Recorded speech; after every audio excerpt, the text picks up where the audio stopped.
Buenos días, mis amados hermanos. Le doy gracias a Dios que me ha permitido la oportunidad de dar el estudio bíblico número 25. Mi nombre es Imelda Morán, como ustedes ya lo conocen, pero para los oyentes de luego, por la plataforma de WhatsApp, pues les digo. El título del mensaje hoy es el Espíritu Santo y el nuevo nacimiento. Como base bíblica tenemos Juan 1, 12, 13, Juan 3, del 3 al 8 y Tito 3, del 4 al 7.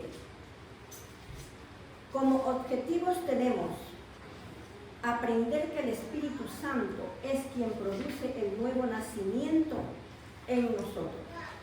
Sentir que el Espíritu Santo y no nuestras propias emociones es quien da testimonio de que somos hijos de Dios.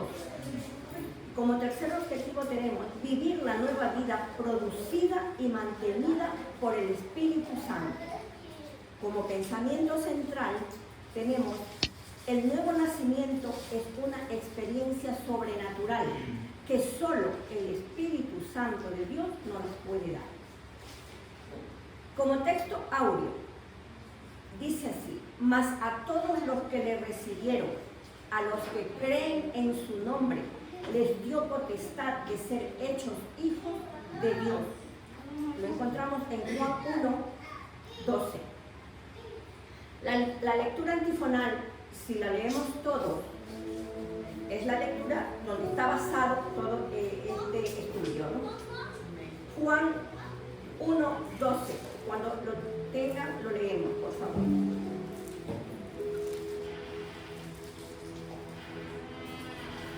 ¿Me lo hacen saber?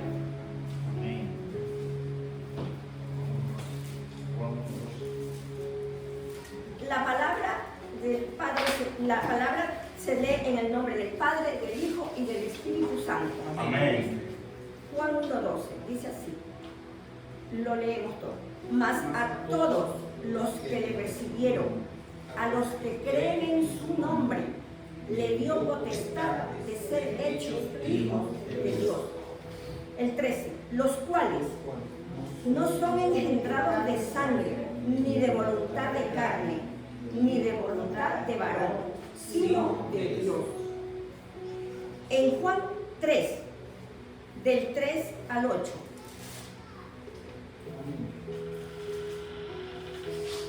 Si ya lo tenemos, Juan 3, del 3 al 8. Respondiendo Jesús y le dijo: de cierto te digo, que el que no naciere de nuevo no puede ver el reino de Dios. Nicodemo le dijo: ¿cómo puede un hombre nacer siendo viejo? ¿Puede acaso entrar por segunda vez en el vientre de su madre y nacer? Respondió Jesús: de cierto te digo, que el que no naciere de agua y espíritu no puede entrar en el reino de Dios. Lo que es nacido de la carne, carne es, y lo que es nacido del espíritu, espíritu es. No te maravilles de que te dije, os es necesario nacer de nuevo. El viento sopla de donde quiere y oyes su sonido, mas no sabes ni dónde viene ni de dónde va. Así es todo aquel que es nacido del Espíritu de Dios. Ahora busquemos en Tito 3. Tito 3. Amén.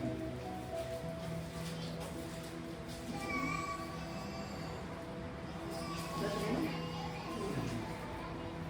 Tito 3, 4 hasta el 7.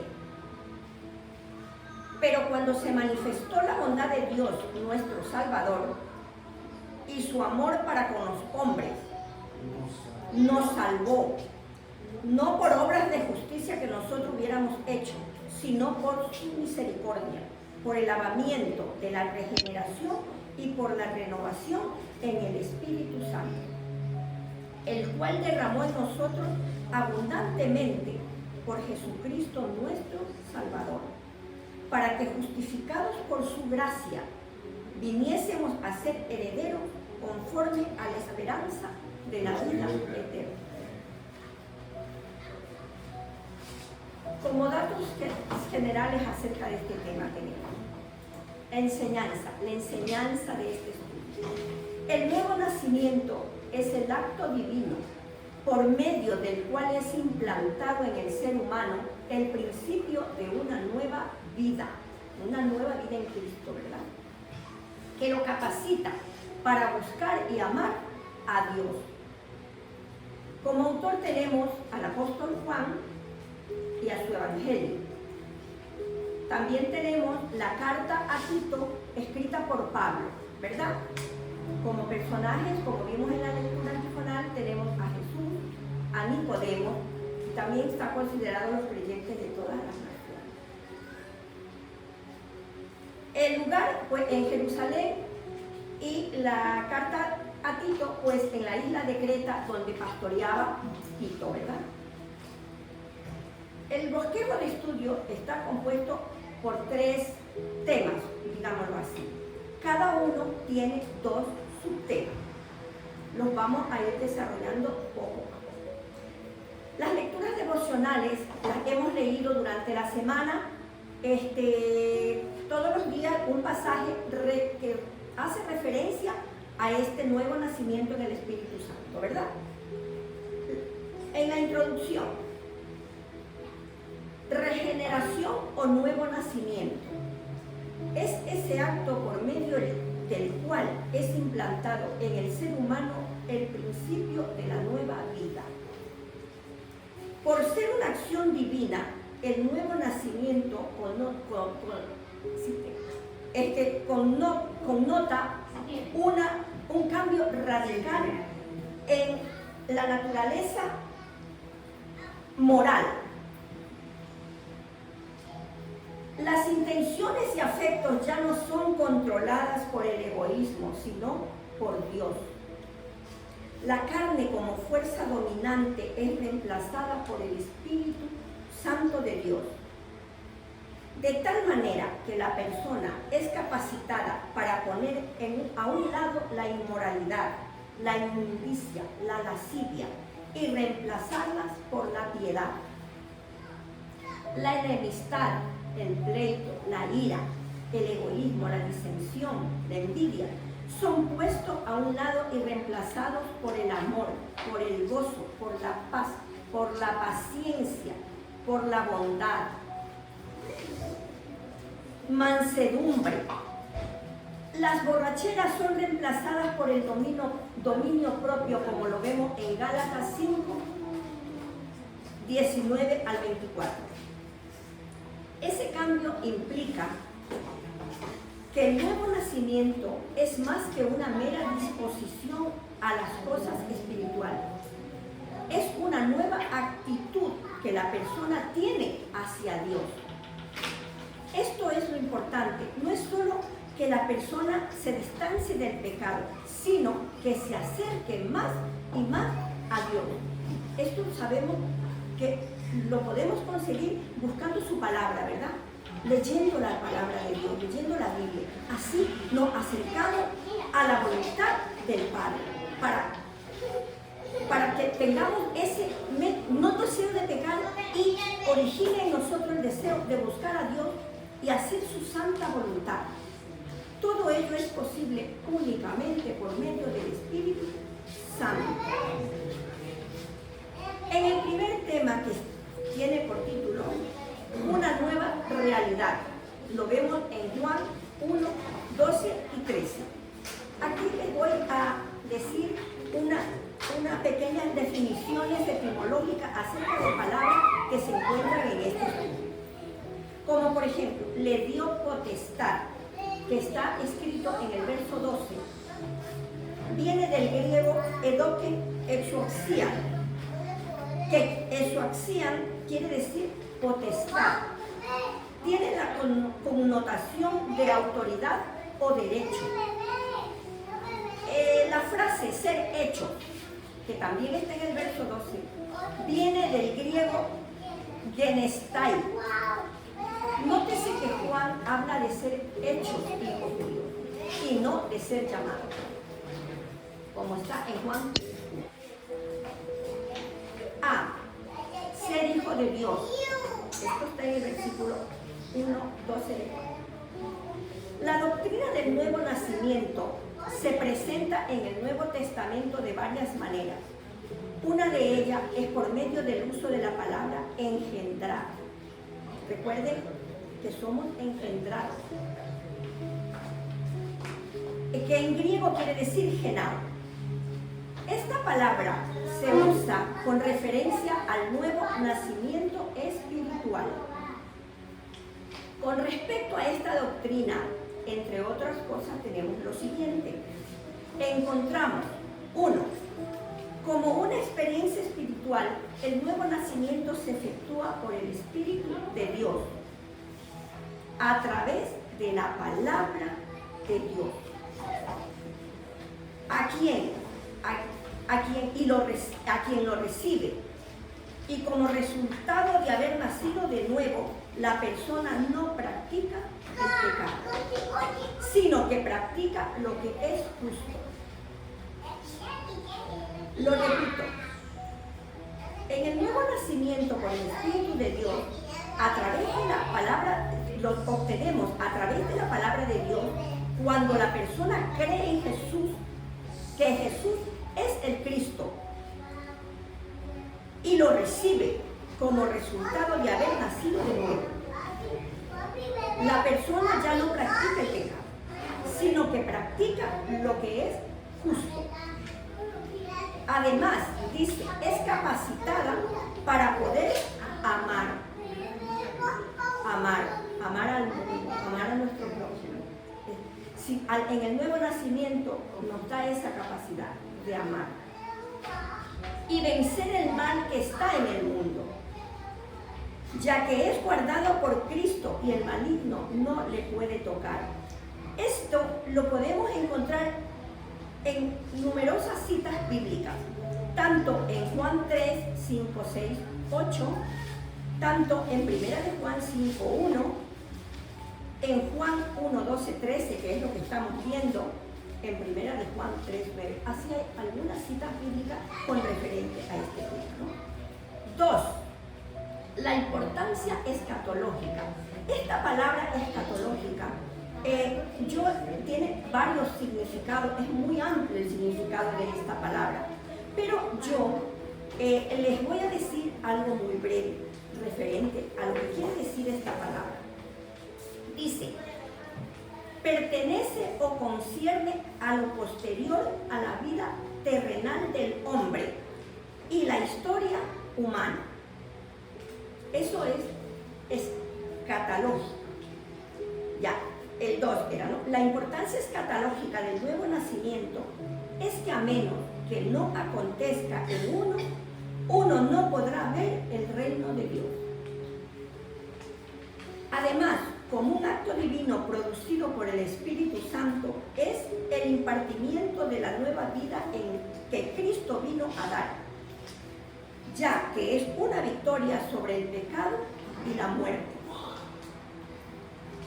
y que consiste en que el mismo Cristo que habita en el creyente, como está en Gálatas 2:20.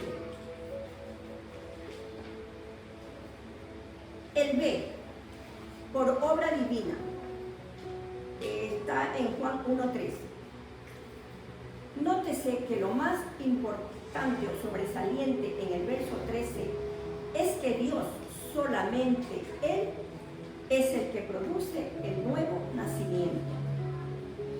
Las palabras los cuales se refieren a los que son mencionados en los versículos anteriores, o sea, los que recibieron a Jesús, los que creen en su nombre y a los cuales les dio la potestad de ser hechos hijos de Dios.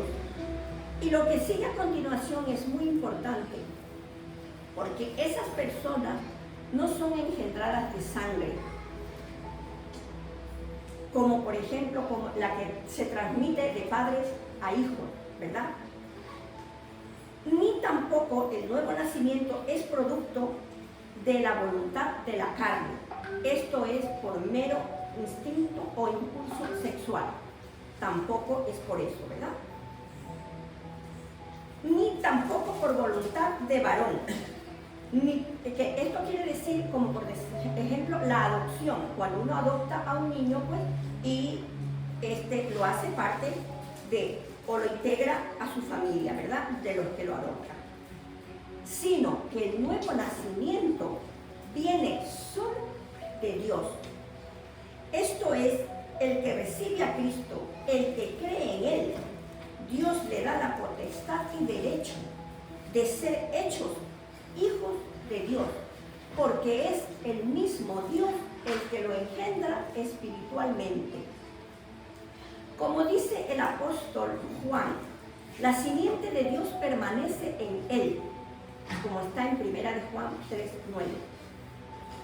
No vinieron a ser hijos de Dios ni por circuncisión de la carne, como era el caso para ser judío, ni por descender de algún prominente patriarca, ni por ser adoptado, sino que vinieron a ser hijos de Dios únicamente por el Espíritu Santo, ¿verdad?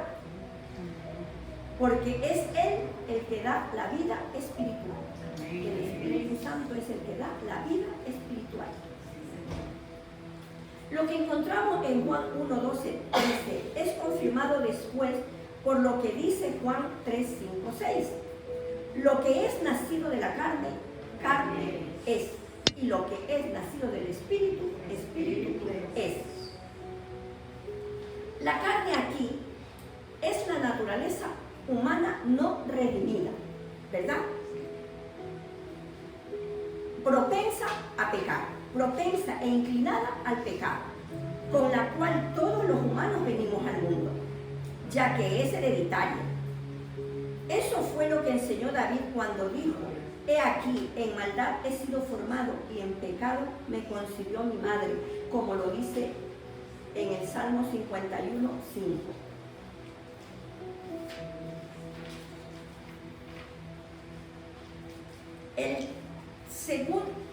El segundo tema es el imperativo del nuevo nacimiento. Esta palabra imperativo, también les tengo aquí un pequeño concepto para que sepan lo que quiere decir. Es un adjetivo, dice, que nos refleja orden, obligación o exigencia. Recuerden que al nuevo nacimiento tenemos que tener un orden, ¿verdad? Entonces, dice así, el imperativo del nuevo nacimiento, que lo vemos en Juan 3, del 3 al 8. Aquí también tengo unas definiciones etimológicas de palabras que se ven aquí en esta parte. Como por ejemplo, naciere de nuevo, que está en el verso 3, que viene del griego genete anote. Esta expresión también se puede traducir como nacer de nuevo o nacer de arriba, ¿verdad? Otra palabra tenemos polingenesia, que es una palabra compuesta de palín, que quiere decir nuevo, y génesis, principio. Esta palabra significa empezar de nuevo o un nuevo principio, ¿verdad? Para ver el reino de Dios. Lo vemos en los versículos Juan 3, del 3 al 4. Concluimos el punto anterior haciendo referencia a que todos los humanos venimos al mundo con una naturaleza pecaminosa, la cual le impide a uno la debida relación con Dios, como está en Romanos 3:23. Esa afirmación del apóstol Pablo en su carta a los romanos, que tanto los judíos con su conocimiento de la ley, como los gentiles que no la conocen, están bajo condenación. No hay justo ni aún uno. La única manera de ser renovados es por medio del Espíritu Santo de Dios, por el Espíritu de Dios. Así es todo aquel que es nacido del Espíritu Santo, como está en Juan 3:8. Solamente Dios puede producir el nuevo nacimiento. Por ejemplo, el que hace justicia es nacido de Dios. Todo aquel que es nacido de Dios no practica el pecado, porque la simiente de Dios permanece en él y no puede pecar, porque es nacido de Dios, como está en 1 de Juan 3:9. Todo aquel que ama es nacido de Dios y conoce a Dios, como está en 1 de Juan 4:7. Todo aquel que cree que Jesús es el Cristo es nacido de Dios, como está en 1 de Juan 5:1. Sobre las palabras el reino de Dios ha habido mucha discusión por parte de los comentaristas de la Biblia. Unos dicen que se refiere a la economía presente, esto es, que la vida cristiana es descrita bajo las palabras el reino de Dios y que nadie puede ser parte de la iglesia a menos que el Espíritu lo regenere. Otros dicen que se refiere a la vida venidera, pero nos damos cuenta que el caso es que es una referencia de ambas cosas. Para poder entrar en la vida eterna, uno necesita entrar primero a la iglesia, que es el cuerpo de Cristo. La iglesia es el cuerpo de Cristo. Y para ser parte de la iglesia, el cuerpo de Cristo, uno tiene que nacer de nuevo, por la obra del Espíritu Santo, que es el que nos hace nacer de nuevo. Como está en 1 Corintios 12:13 también. Prueba de que nadie puede ver el reino de Dios a menos que nazca del Espíritu es lo que dice el apóstol Pablo en 1 Corintios 12:3. Nadie puede llamar a Jesús Señor sino por medio del Espíritu, del Espíritu Santo. B. Nacimiento que solo el Espíritu lo puede producir. Lo vemos en los versículos de Juan 3, del 5 al 8. Las palabras no pueden entrar en el reino de Dios son sumamente enfáticas. En el verso 3 se habla de ver el reino de Dios. Aquí se habla de entrar en el reino de Dios. La idea es la misma, aunque la diferencia es que entrar es más enfático, ¿verdad? Tenemos como por ejemplo Moisés vio la tierra prometida, pero no entró en ella, ¿verdad? Nosotros ya conocemos esa historia que está en el Antiguo Testamento, ¿verdad? Los santos del Antiguo Testamento también miraron de lejos lo prometido, pero no lo poseyeron, como está en Hebreos 11:13. Recordemos que en la Biblia se habla mucho de la acción de entrar para disfrutar de algo.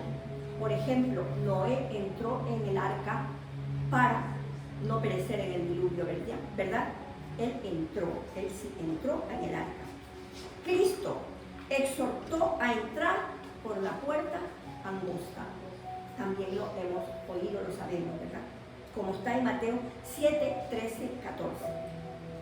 El imperativo del nuevo nacimiento como un requisito para entrar en el reino de los cielos lo ilustró el Señor con la parábola de las fiestas de las bodas en Mateo 22, 11. Ahora, la vestidura del nuevo nacimiento que se requiere para entrar al reino de los cielos es algo que solamente el Espíritu de Dios nos los puede proporcionar. De esto tenemos en la Biblia varios ejemplos que podemos citar. Entre ellos, cuando Adán y Eva comieron del fruto prohibido, que pecaron, ellos al verse desnudos, se vieron desnudos y les dio vergüenza, ¿verdad? Y se taparon, buscaron cubrir su desnudez con hojas de higuera. Pero ¿qué pasa? Este material era, o sea, se estropeaba pronto, era de hojas, ¿no? Entonces Dios, al ver esto, ¿qué hizo Dios? Los vistió y le hizo trajes o túnicas de pieles, ¿verdad? También tenemos otro ejemplo en la parábola del hijo pródigo. Cuando su padre vio a su hijo que llegaba, lo primero que él pidió es que lo vistiera, ¿verdad? ¿Para qué? Para tapar su desnudez, ¿verdad? La vestimenta del nuevo nacimiento, solo Dios la puede proporcionar. En el tema 3 tenemos atributos y obras divinas. Atributos y obras divinas. Atributos de Dios, ¿verdad? Obras de Dios. Aquí también tenemos unas palabras, tenemos su etimología de unas palabras. Por ejemplo, bondad, que está en el verso 4. Viene del griego chrestotes, que más bien significa benignidad. Tenemos la palabra amor, que también está en el verso 4, que viene del griego filantropía, que significa amor hacia el hombre. De esa manera específica, que nos especifica el amor de Dios, que fue directamente hacia el género humano. El amor de Dios se reflejó en el género humano específicamente, ¿verdad? A. Sus atributos manifestados. Está en Tito 3, 4 y 5. En los versos del 4 al 7, Pablo menciona 4 atributos de Dios que fueron manifestados en la obra de la redención. Su bondad, que es benignidad, su amor, su misericordia y su gracia. Lutero dijo lo siguiente alguna vez: habría bastado con que Pablo hubiera dicho nada más que el amor, porque en el amor está todo. Está la benignidad, está la paz, está todo, ¿verdad? Pero así podemos decir acerca de los 4 atributos de Dios mencionados en nuestro pasaje. Sin embargo, el apóstol, sin ser redundante y haciendo un buen uso de cada vocablo, nos describe la grandeza del plan de salvación. O sea, los atributos, vemos 4, ¿verdad? Que son bondad, benignidad, amor, misericordia y gracia. Como ya vimos, la benignidad, que es en este caso la bondad de Dios, la bondad de Dios, es su condición interior de hacer el bien. Dios siempre hace el bien. Lo opuesto a la malignidad, que es hacer lo malo, ¿verdad? Este atributo interior de Dios tuvo que aflorar, tuvo que expresarse, tuvo que manifestarse, ¿verdad? Era imposible que la benignidad de Dios quedara escondida.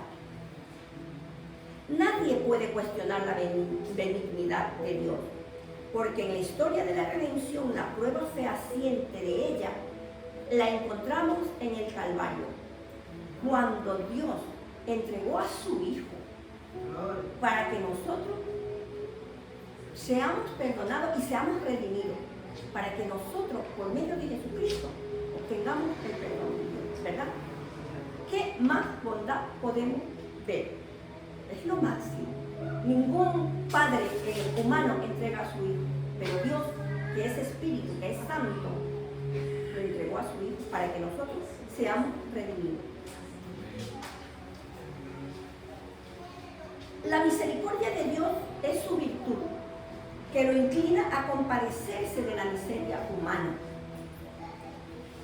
La misericordia de Dios no busca méritos en el hombre para expresarse. Por eso, los necesitados, cuando acudían a Cristo, ellos pedían, ten misericordia de mí. Todos cuando buscaban a Cristo pedían, ten misericordia de mí. Porque no era asunto de que Cristo les ayudara en respuesta a de que ellos se lo merezcan, porque no se lo merecían, no lo merecemos. Pero ahí está la bondad de Dios, su misericordia.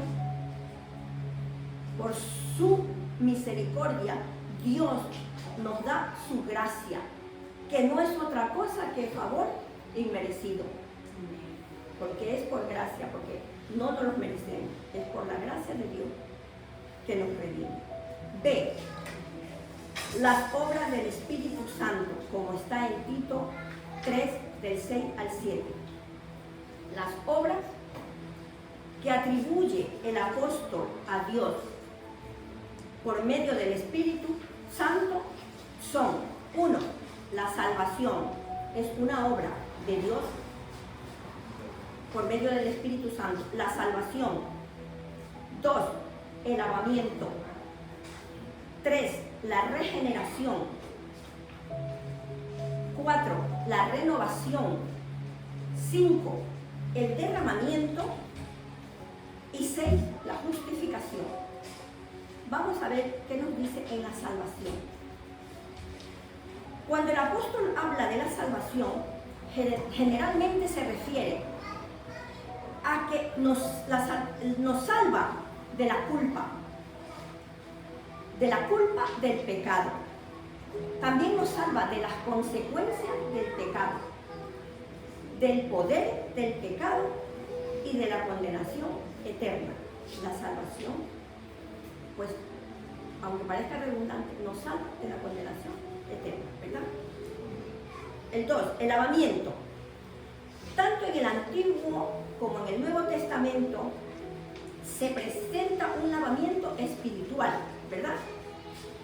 Que Dios lleva a cabo en la persona, como está en Ezequiel 36, 25. Tenemos que ser lavados por Dios espiritualmente.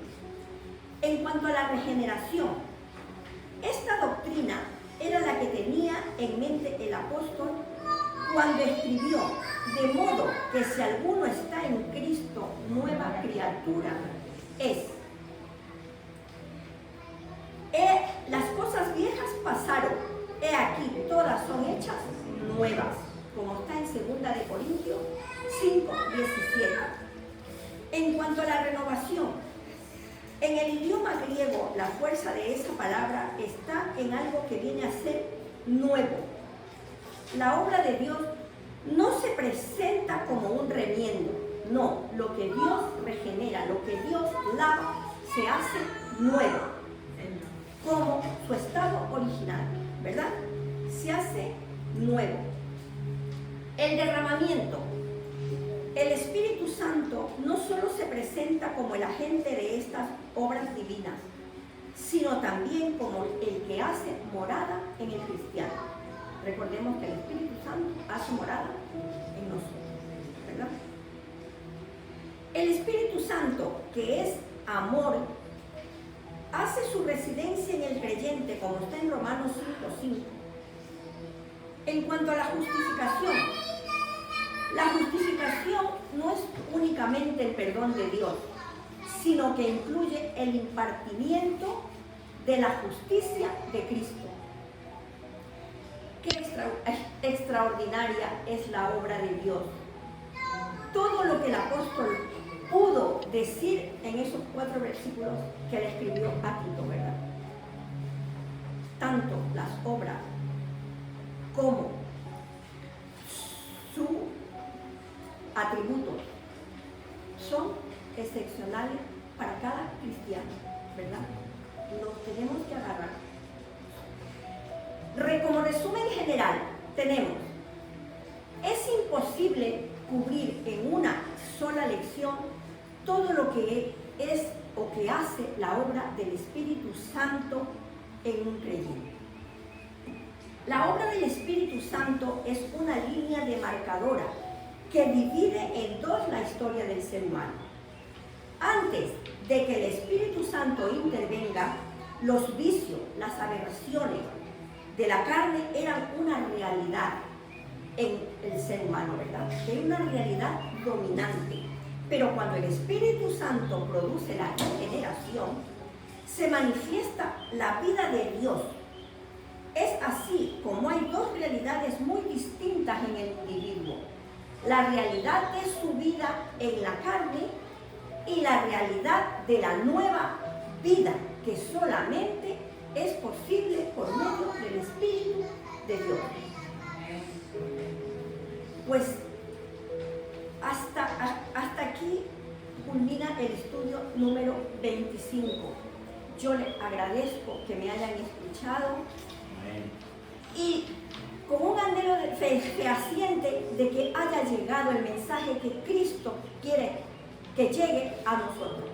Me incluyo porque también soy parte de ustedes, mis hermanos. Gracias.